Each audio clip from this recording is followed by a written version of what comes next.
Tim and Nicole, thank you so much for coming and sharing your journey, your custom home journey with Built by Insights. Excited to have you on the show, so thank you. Good, cheers. Yeah.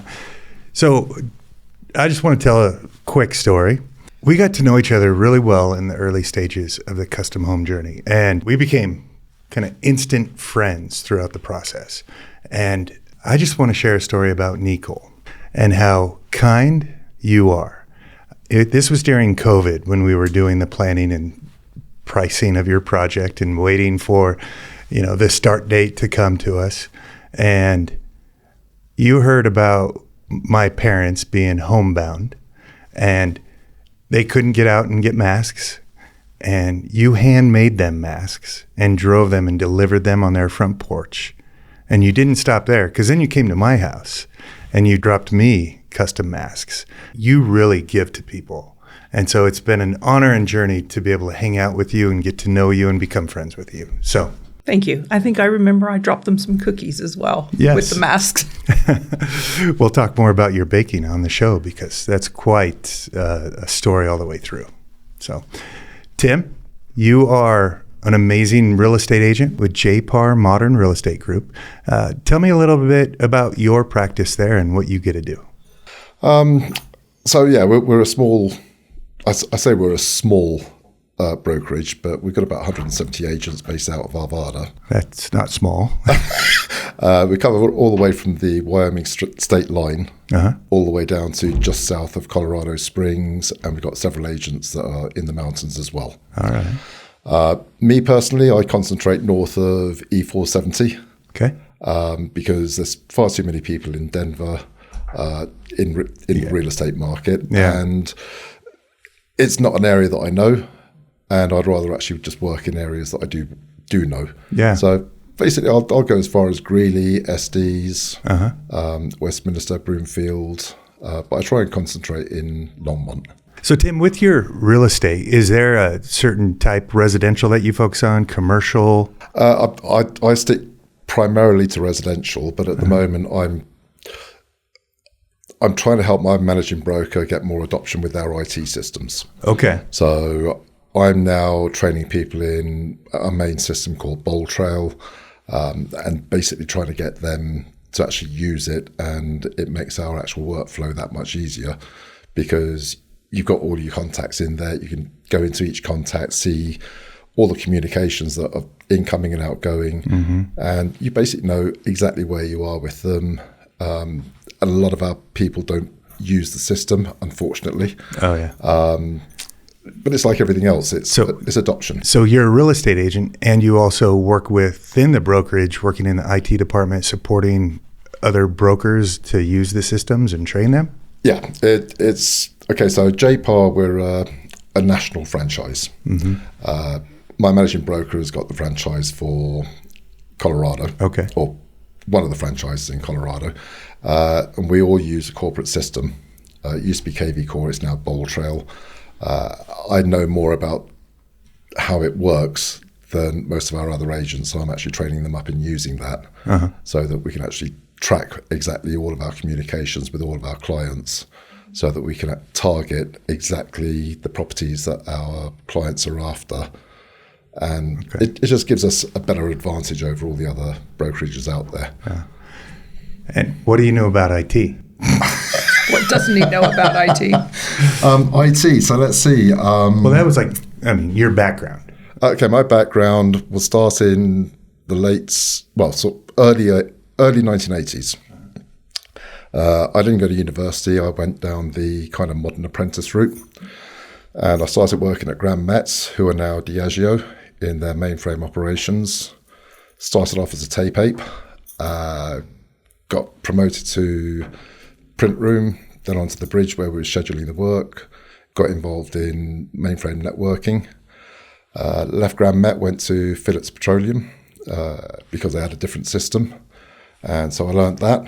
And once again, that was in the mainframe realm.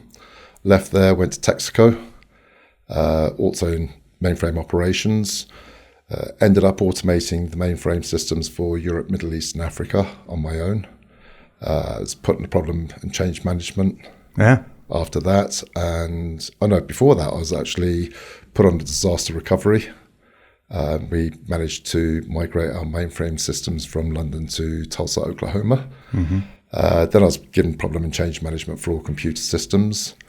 And I always saw the same problems happening, so I went into audit to try and change those. And I was given the lovely task of job flow analysis, which was you're going to make 30% of this department redundant, you're going to make 20% of that department redundant. And of course, when the axe came down in our department, I was the obvious person to go because I was the hatchet man. Oh, yeah. Which was interesting. Mm-hmm. Then worked for a small chemical company that was in Bishop Stortford, just down the road from where we lived, and I was the IT manager there. Left there in about 2000 and started up my own IT support company, where I was looking after home users and small local businesses. Yeah. That expanded a little bit, so we ended up between two of us engineers and one accounts lady. We were looking after 600 machines on our own. That sounds busy. It was interesting. Yeah. It was interesting. Then there was this funny thing that happened in 2007, 2008, and a lot of companies went under. And my largest clients went under, brought me down with them. So I ended up going contracting, and my main contract was with Fujitsu. And I was getting sent all around the UK fixing problems. Yeah.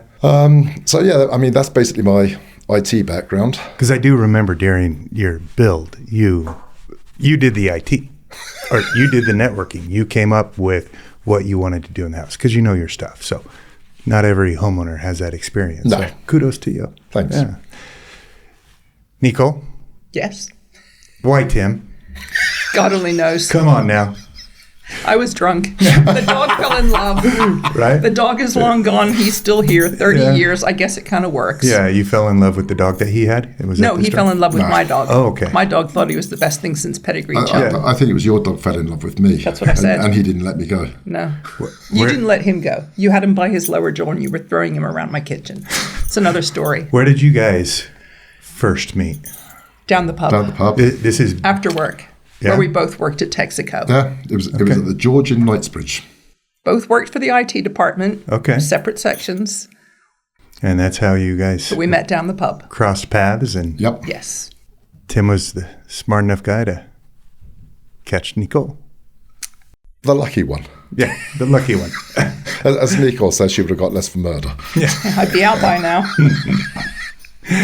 Okay, this is about building homes, so not really about romance stories, but I love Trust to me, there's hear not that. a lot of romance. We got it. No, it's fun, guys. I'm thinking back to before you guys purchased the lot out in Meadow Green Farms. Tell me the moments leading up to that decision. What made you decide to go and procure land to build a custom home? So we moved here in 2017 from England and bought just a bog standard tract house in Firestone. And from there, we launched our search for our forever home. So I've moved 13 times by the time I was 25 and 6 times across the Atlantic. So I am done. This is it. So we were looking for the perfect house, and we spent weekends going out looking at houses. We liked the outside, didn't like the inside, liked the inside, didn't like the outside. It was too small, it was too big, it wasn't in the right location, there was no view, we could not find the Goldilocks house. Yeah. So it was actually our son that planted the seed. Our youngest, Adam, said, why don't you guys build your own house? And I'm like, oh my God, I don't think I could do that. That just sounds so stressful and such a leap of faith. It's much easier to look at something that's already there and say, yes, I like it, or no, I don't, than try to imagine building something on your own. Yeah. So the idea was very daunting at first. But we were out with our real estate agent before Tim was an agent. And we looked at another property in the same subdivision, but it didn't have the views that we wanted, and it wasn't right on the lake. It was right next to the road. And the agent said to us, she said, well, there's another property. It's on the other side of the road. It's a 10-acre field, or 9.5 acres. She said, but the views are incredible. And after months and months and months of looking at houses all over the place, hundreds of them, we walked up the hill to the top of where the house stands now. And I looked back at our agent, and he looked at me and he said, "Shall I start writing up the contract?" And I said, "I think you should." And the views were just spectacular. And they are. And it was a nice large plot, great space for our dogs.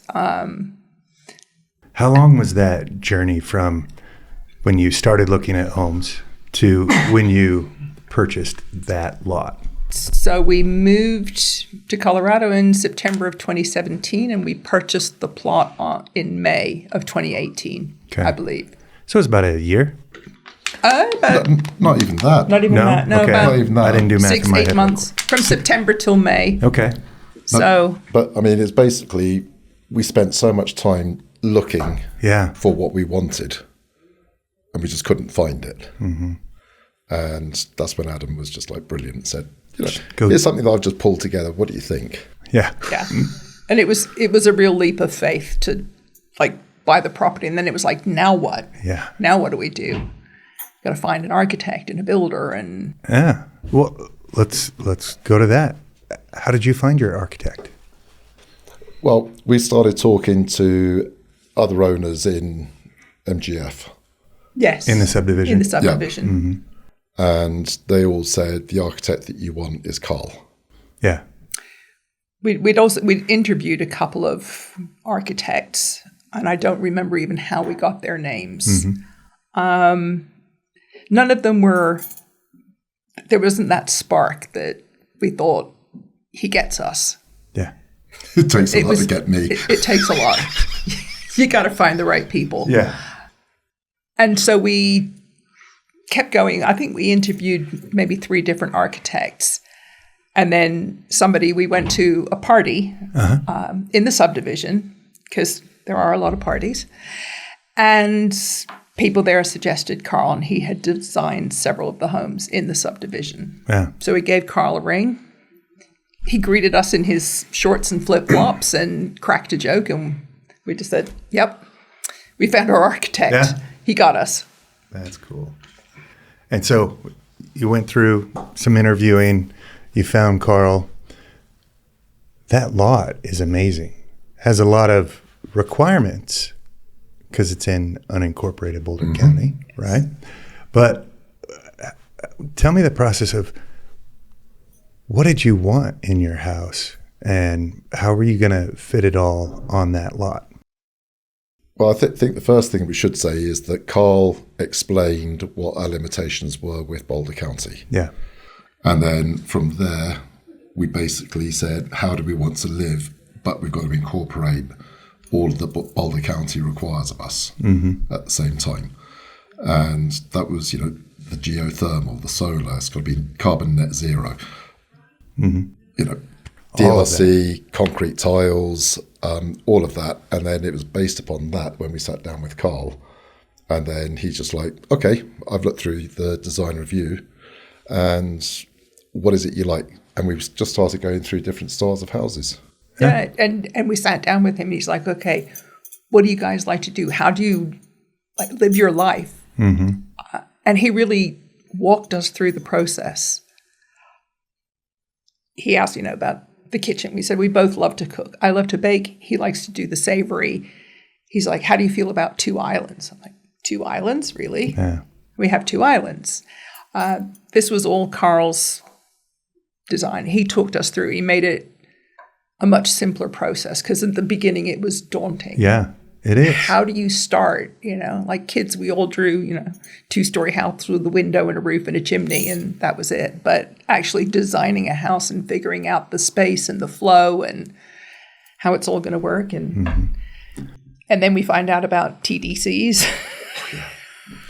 Yes. Boulder County. Boulder County. Yeah, Gotta it's love doable, but it's hard, and it can be expensive. It can be. So you started to go through this design process, learning all that stuff that it's going to take. And then what's the next step in your head?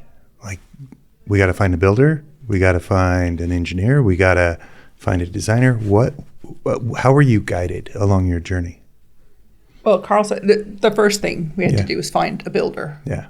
And a lot of people in the subdivision had used another builder who we interviewed, but we didn't feel quite comfortable. Mm-hmm. We'd had several meetings. And then at one meeting, we got this whole, well, my wife will be your interior designer and her parents own a flooring place and they will do your flooring and so on. And I just felt like, but what if I have a different opinion? What if I don't? What if my designer doesn't get me? What if they don't have what I want in the store? I just didn't want to be bulldozed into one direction. I wanted to have freedom of choice. Mm-hmm. And then I remember Karl mentioned to us in one of our meetings that he was going to be away for the following week because he was going to Vegas to the Builders Convention. The International Builder Show. I'm actually going to go next week again. Well. You guys want to come? Sure. Yeah, it'd be fun. Road trip. Wish I had the time. Yeah. So we said, having moved from England, we wanted to be aware of what was out there because it's very different. In England, you can't have light switches in the bathrooms. You can't have plugs in the bathrooms. So everything was a little different. We wanted to see what was out there, what was available, what do kitchens look like, and so on. So we said, well, we'll come along. Yeah. So we arranged to go out to the Builder Show. Karl got us tickets and said, hey, join us for a drink. And then there was that fateful night. Fateful night? The scary fateful night? The fateful night when we went up to Karl's presidential suite room in the... Where was that? The Venetian. It was the Venetian. It was the Venetian. The Venetian. And he's like, hey, you've met Brian and Matt Krueger, haven't you? And we said, no. And he's like, they're builders. You ought to meet them. And I remember we all got in the elevator together. Oh. And then I think, I don't know if it was you or Brian that was threatening to jump up and down and rock the elevator. And Tim's I think that was Matt. Yeah. You don't want to do that because I am extremely claustrophobic. It took a lot for me to get into that elevator. Oh, yeah. And we went up to like the 42nd floor or something. I was shitting bricks. Yeah. Can I say that? You did. I did. And that's where we met. Yeah. Karl gave us that introduction to you guys at the floor, and he was kind of like, hey guys, here you go. And then he's like, I'm going to go to dinner, and left us. He abandoned us. Right? Hang on, because we started at about 4:30. And we talked and talked and talked. And finally, Karl said, we have dinner plans. It's 8 o'clock. We've got to go. And we're like, it's 8 o'clock. Time holy flew. heck, we had to go. And you said you were hungry, needed to eat. And I said, if I drink more without anything to eat, this is not going to end well. Yes.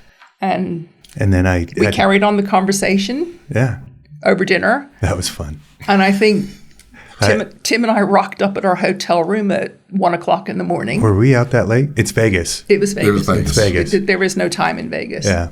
Well, I just remember that, there's this UK guy trying to feed me beers every 3 minutes. So doesn't sound like me. No. But I remember getting home that night and we had a little discussion and we said, well, we think we found our builders. Yeah. No. We didn't know if you could build a house, but you were a lot of fun. No, I think, you are going on a journey for a lot of years with a luxury custom home that you guys designed and built. And so it is so much about trust, communication, both ways, being like, yeah, do we want to work with these people? Do they respect who we are? Do they respect what we do? No. Tim does. But, those are some really important things to consider as you go down this custom home journey. It's a long relationship. Yeah. Because we went through with you guys. You said, okay, let's engage. So we started to engage with you guys, and Karl came up with some initial plans, and we put some initial pricing to it, and then it's like, okay, let's move to the next phase. But behind the scenes during this whole time, there was an event that had to happen before you could start excavation, right? Yes. And that was this house in what town was it? Great Dunmow. Okay. I want one of you to tell me about this house because it's a cool story, right?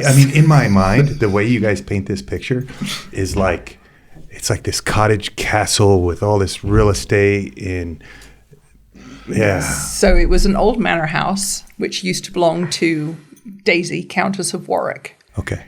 Daisy was the king's mistress. And there is actually a photograph of the king in his carriage on the turning circle in front of the house. So we bought one of the wings of the house. It had been subdivided over the years. Like connected, or was it like on the property, or? So the house itself, during World War II, the children from East London were actually brought up to the house so they could be safe. Okay. Then when the Americans decided to join the war, there was a little eastern airfield. So all the American officers were based there. So all the kids got kicked out and moved further up to Cambridge. And the American officers came in to stay at Newton Hall. Okay. After the war, the house got given away to a couple of people, and that's when it got all subdivided. Okay.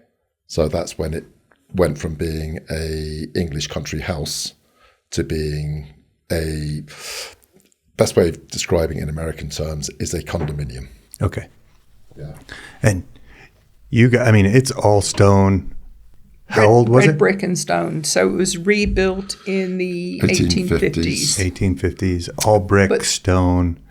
Brick and stone. European old architecture. So we had about 15 acres. Mm-hmm. And in the woods, we had a tree survey done. And there was a line of oak trees, and they were all over 400 years old. Wow. And on what we used to call Rabbit Hill, because there were wild rabbits that you could lose an entire child in their warren, was a bluebell wood, an ancient bluebell wood. For 2 weeks, at the end of April, beginning of May, the entire forest floor was purple. And it was just the most amazing sight. Yeah. It was beautiful. It never lasted long enough, but it was beautiful. Yeah. Because I know you guys talked a lot about the old home because it needed to sell, right? Yes. Yeah. And so real estate in the UK with historical, all this stuff. Tim, tell me a little bit of that journey and how difficult it was or how it compares to real estate in the US. It is completely different to the US. So in the US, you got an MLS system where any broker can actually go and look at a house with a client. In the UK, it is only the brokerage or the estate agency that markets that home. They are also the people that will show you that home. Okay.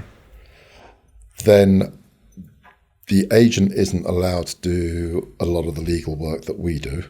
So that's all got to go to a solicitor.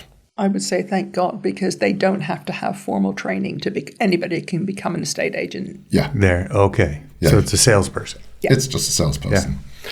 But as soon as the title deed goes to the lawyers or the solicitor, they go back to when Jesus was a baby, just to make sure that the chain, like title work, the whole title work, is basically, it's got to be double checked and triple checked all the way through. So you guys had Brexit. We were in the COVID season globally. This house was just not moving, and it was a big hinder on you being able to say, let's go. Well, you've also got to remember, during COVID, people in England weren't even allowed to take their dogs to the park. Oh, wow. The lockdowns were severe. Yeah. So nobody was in offices. Title work wasn't being done. It was just a mess. People couldn't view homes because Yes. it wasn't an essential task. Yeah. That was a crazy time. But you guys were great through the whole thing. I remember. I want to say, was it like a year and a half delay? About that. From when we said, okay, here's our plans. We're ready. Permitting is in. We got our budget. Okay, it's a year and a half later. About that? Yeah, about that. Okay. We broke ground in October of 2020. Yes, because the journey for every custom home build is so different. There's always delays. There's, let's go ahead and I want to redesign, or hey, I got to sell this property, or I'm waiting for, this business thing to happen before I actually start. So it's not uncommon. It's a huge commitment. Yeah. And then you got a year and a half, and then we're like, okay, go. Now we got to reprice it all. right? I mean, it's been a year and a half. Yeah. What's it going to be? Timber's gone up, concrete's gone up. Everything.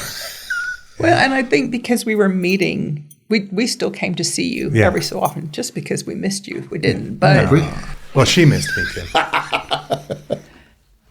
but we were still going through those, and obviously we had all the COVID stuff. Luckily, you had all the lumber package ordered before that got too bad. But I think we kept things pretty well up to date as we were going along. We didn't have to kind of start over.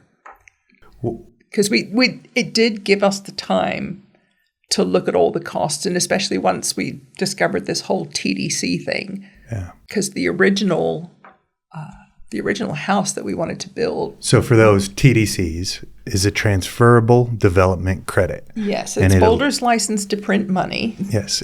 It allows a landowner to buy development rights on another parcel of land that they have given up so that you can build a larger home. And then so that's what a TDC is. Yes. And you guys needed so many TDCs, or you had to take out more of the garage. Yeah. Which we did redesign at one point to take away a couple bays of the garage. I think once we discovered just how many TDCs we were going to need, we went back to the drawing board with Karl, and he could shrink a few things. Mm-hmm. So you got Karl. You picked your builder in Vegas.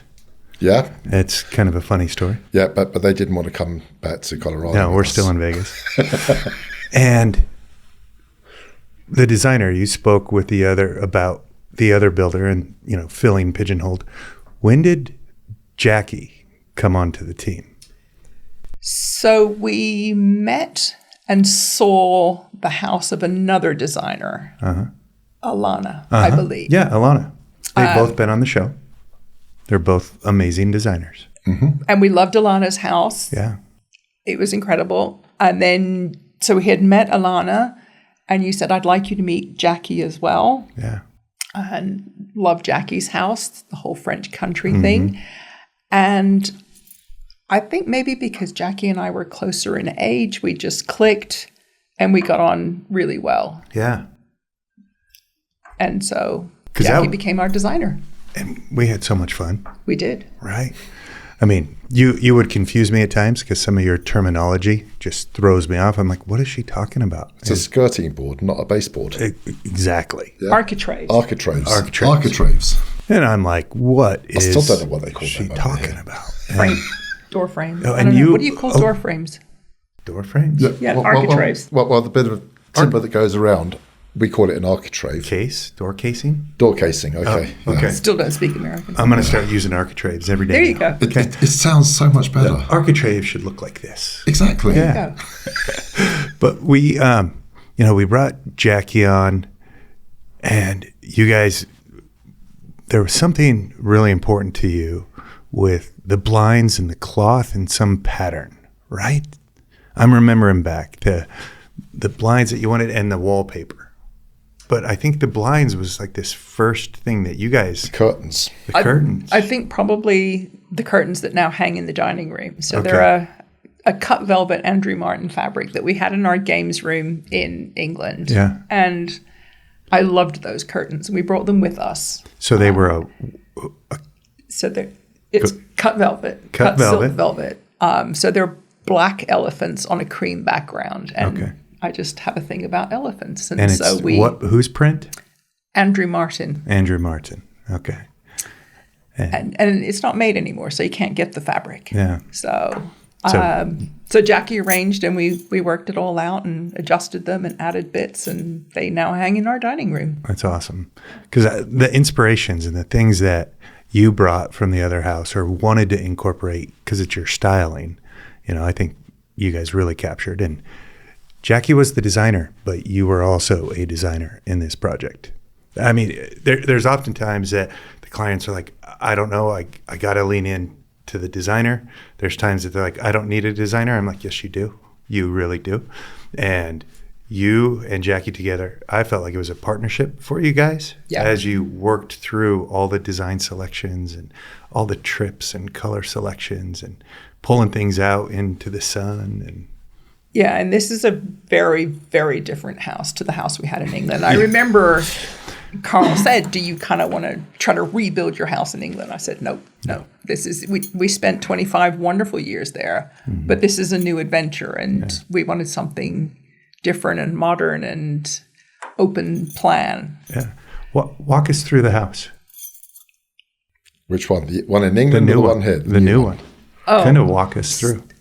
So I always say it's wonderful in a snowstorm because you can sit in the great room and you're in your own little snow globe. Yes. Because we have windows to the west, to the east, and to the south. And so you can watch 270 degrees of snow falling around you, and it's just wonderful and so peaceful. So we have the grand entry. I mean, that door, builder show. Builder show.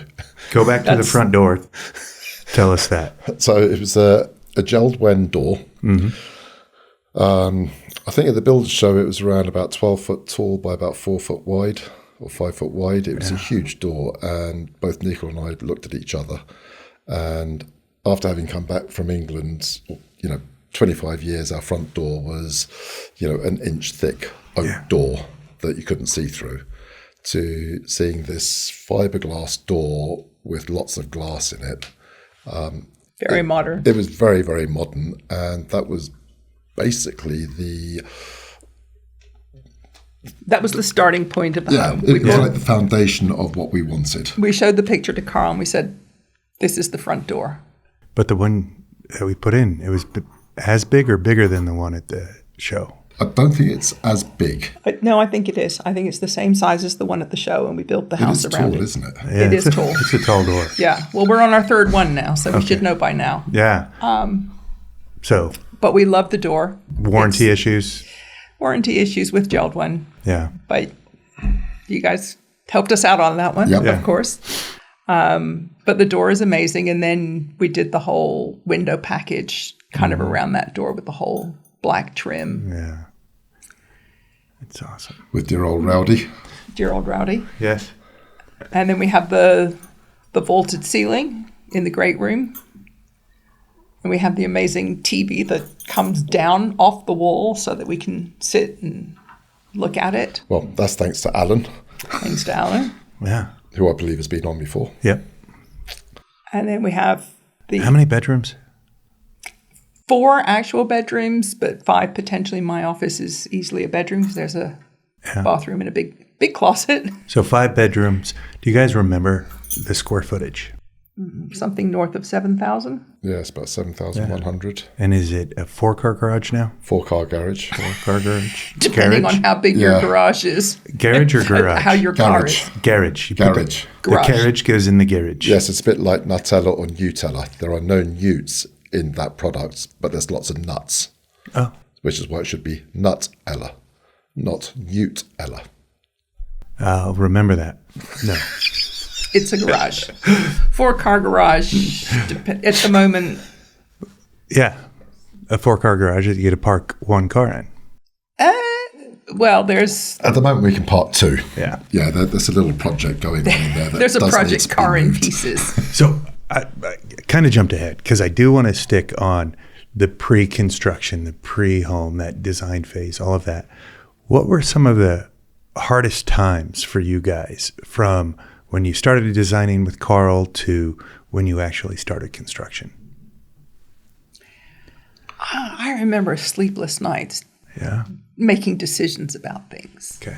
What color do we want the door hinges? Like literally waking up at 3 o'clock in the morning sweating. Oh my God, what if they're, should they be stainless? Should they be black? I couldn't even tell you what color our door hinges are, but I remember waking up and... So a little decision stress? Yeah, it's unbelievable how many... The minutia of the decisions that you got to make. Decisions that you make. And sometimes you don't always realize the impact of those decisions. Yeah. And it's also when you just got a flat level, some plans laid out in 2 dimensions, and then you've got to visualize that in 3 dimensions. And have we got the proportion of the windows right compared to the rooms and stuff like that? Well, I think those were things that Karl did, and he designed the windows and drew all that up. But I remember we would go through so many questions of how do you want this and how do you want that, and it was almost an overload of decision making. How'd you make it through those decisions? Alcohol. Oh. Yeah. Copious amounts. Copious amounts of, yes. I think sometimes we would just discuss it, or we'd say, let's ask Matt at the next meeting because he'll have an opinion. He'll have an opinion, pros and cons and so on.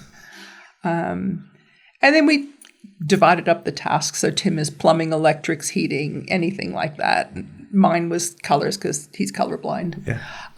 The fit and finish was... Fit and finish. I worked with the interior designer. Mm-hmm. Tim worked with the... Mechanical. And that kind of worked out okay. Yeah, that's awesome. Did Karl model it? No. Not in any 3D rendering or anything at the time? No, it's... Okay. I mean, it's a lot more standard than it was. Well, the thing is, the house in England, we'd knocked that around a fair bit as well. So we knew how to read plans. Yeah. Which was a great advantage. But it was just literally looking at them and then going, what's it going to be like when you're inside looking out as far as something like the windows? I remember going out there with the plans and, Paul from Whitten Design Group would have an arrow pointed to which mountain? Was it Longs? Longs Peak. Longs Peak. And you would be like, all right, let's twist the house just a little bit. 17 degrees. Yeah, 17 degrees is what you turned it? Yep. Yeah. And it made a difference. I mean, because when you walk right in that front door, you're like, wow, you see it all. But so those two things. What else was a challenge? Keeping an eye on the budget. Yeah. And we hadn't even started yet. No. But we knew that costs were going up. Yeah. And unfortunately, that was not an unlimited budget. Yeah. And that will apply to 99% of people. You bet. I mean, you got to manage all those different things, expectations, some trade-offs that you guys have to make early in the process. Maybe some expectations, but it's still going to be amazing. But yeah, I want to catch up on some of the things you would do different later on. Uh-oh. Yeah. Different builder. Yeah. I knew it was coming. Thanks for listening. Stay tuned next week when Tim and Nicole come back and we do a deep dive into the construction process and after the build journey.